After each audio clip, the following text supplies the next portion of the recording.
Hi అండి, నమస్తే. Welcome back to our channel JNB Sanvitha. ఈరోజు వీడియోలో ఆకాకరకాయ ఫ్రై చేశానండి. ఆకాకరకాయ ఉల్లికారం ఫ్రై అంటారు. చాలా బాగుంటుందండి టేస్ట్. పప్పుచారైనా రసమైన కాంబినేషన్ చాలా బాగుంటుంది. ఒకసారి మీరు ట్రై చేయండి. నచ్చితే చిన్న లైక్ ఇవ్వండి. స్టవ్ ఆన్ చేసి పాన్ పెట్టుకుని 4 లేక 5 ఎండుమిర్చిని యాడ్ చేసుకోండి, మీరు తినే కారాన్ని బట్టి. ఇప్పుడు 2 టేబుల్ స్పూన్ ధనియాలని, 1 టీ స్పూన్ దాకా జీలకర్రని కూడా యాడ్ చేసుకోవాలి.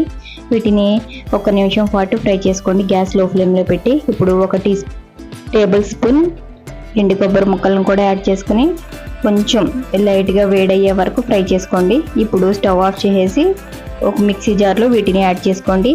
ఇప్పుడు వీటిని మటుకు గ్రైండ్ చేసుకోవాలండి. ఇలా బరకగా గ్రైండ్ చేసుకుంటే చాలు. ఇప్పుడు దీనిలోకి ఒక అరకప్పు దాకా ఉల్లిపాయ ముక్కలను యాడ్ చేసుకోండి. ఒక మీడియం సైజు ఉల్లిపాయ అయితే ఒకటి సరిపోతుంది.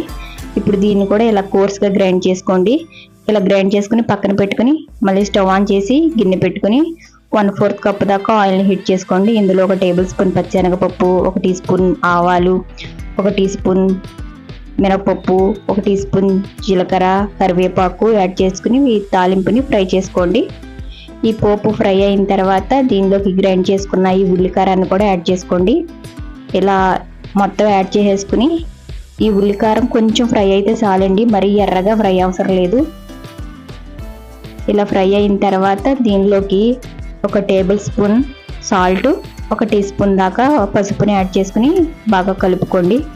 ఇప్పుడు మనం 1 అర కేజీ దాకా ఆకాకరకాయల్ని ఇలా సన్నగా, ఎంత సన్నగా వీలైతే అంత సన్నగా కట్ చేసుకోండి. సన్నగా పొడవుగా ఇలా కట్ చేసుకుని దీన్ని కూడా ఈ తాలింపులో యాడ్ చేసేసుకోండి. ఇప్పుడు యాడ్ చేసుకున్న తర్వాత ఈ ఉల్లిపాయ పేస్ట్ మొత్తం ఈ ముక్కలకు పట్టేలాగా బాగా కలుపుకోండి. ఫ్రై త్వరగానే అయిపోతుందండి, సన్నగా కట్ చేసుకున్నాం కాబట్టి ముక్కల్ని త్వరగానే ఫ్రై అయిపోతుంది. ఇలా మొత్తం కలిసేలాగా కలుపుకోవాలి. ఇదే ప్రాసెస్లో గ్రేవీ కర్రీ కూడా చేసుకోవచ్చండి.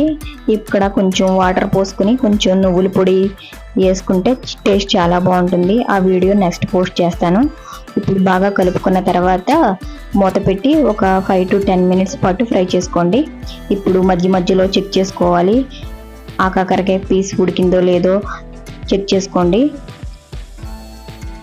ఈ ఫ్రై చాలా బాగుంటుందండి. ఒకసారి మీరు ఇలా ట్రై చేయండి. ఇలా కలుపుకున్న తర్వాత ఒకసారి ముక్క అనేది ఉడికిందో లేదో చెక్ చేసుకోండి. పీస్ చక్కగా ఉడికిందండి. 10 మినిట్స్కి సన్నగా కట్ చేసుకుంటే అలా త్వరగా అయిపోతుందండి. ఇప్పుడు ఫైనల్గా కొత్తిమీర ఆకుని యాడ్ చేసుకుని స్టవ్ ఆఫ్ చేసేసుకోవడమే. ఈ వీడియో నచ్చితే చిన్న లైక్ ఇవ్వండి, ఛానల్ని సబ్స్క్రైబ్ చేసుకోండి. Thank you for watching.